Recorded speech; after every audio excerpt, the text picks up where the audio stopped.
ऐसा है कि ये स्टंटबाजी हो रही है, हमले नहीं हो रहे। पिछली बार भी जब इलेक्शन आते हैं तो ऐसे स्टंट खेले जाते हैं। मेरा एक सवाल कांग्रेस पार्टी से,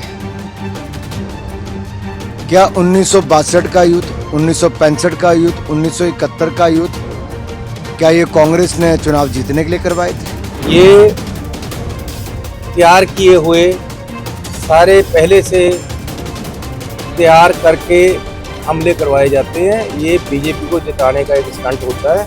इससे घटिया बयान जिस पे कांग्रेस पार्टी के राष्ट्रीय अध्यक्ष को माफी मांगनी चाहिए। लोगों के लाशों पे खेलना ये बीजेपी को आता है। कांग्रेस पार्टी कितना गिरेगी, कितने हल्के बयान देगी। क्या कांग्रेस चुनाव जीतने के लिए अब हमारे वीर सैनिकों को भी अपमान करेगी? लोकसभा चुनाव के बीच पुंछ में आतंकी हमले पर सियासत गर्मा गई है। पंजाब के जालंधर लोकसभा सीट से कांग्रेसी प्रत्याशी चरणजीत सिंह चन्नी के बयान पर बवाल मच गया है।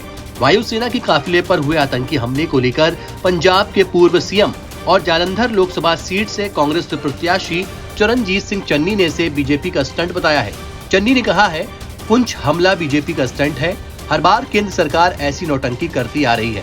ये पूर्व नियोजित स्टंट है और बीजेपी को जिताने के लिए किए गए हैं। लोगों को मारना और उनके शवों पर खेलना बीजेपी का काम है। चन्नी के बयान पर बीजेपी ने पलटवार किया है। जालंधर पहुंचे केंद्रीय मंत्री अनुराग ठाकुर ने चरणजीत सिंह चन्नी के बयान पर जवाब देते हुए कहा था कि ऐसे बयान देने से पता चलता है कि कांग्रेस की मानसिकता कितनी गिरी हुई है। ऐसा है कि ये स्टंटबाजी हो रही है, हमले नहीं हो रहे।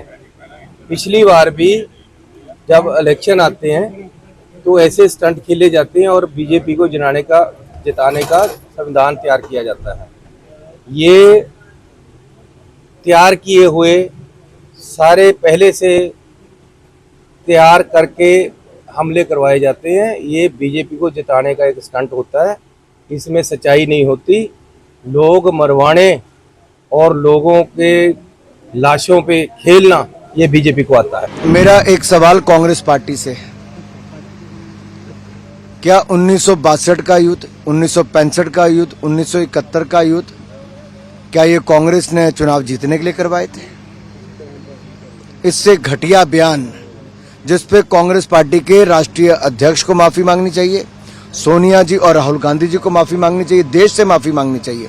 हमारी सेना का अपमान करते हैं।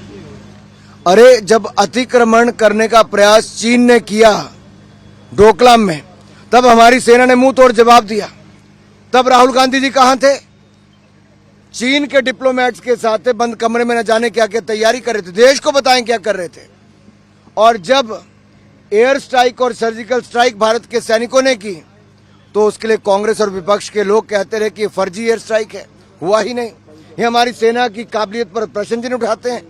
और आज एक और ऐसा घटिया बयान ये तो दिया ही, इसके अलावा 26/11 के हमले पर जिस तरह का बयान महाराष्ट्र से आया है, एक और निंदा करने वाला है। माफी उनको मांगनी चाहिए। मैं सवाल इस पे आता है कि कांग्रेस पार्टी कितना गिरेगी, कितने हल्के बयान देगी। क्या कांग्रेस चुनाव जीतने के लिए अब हमारे वीर सैनिकों को भी अपमान करेगी?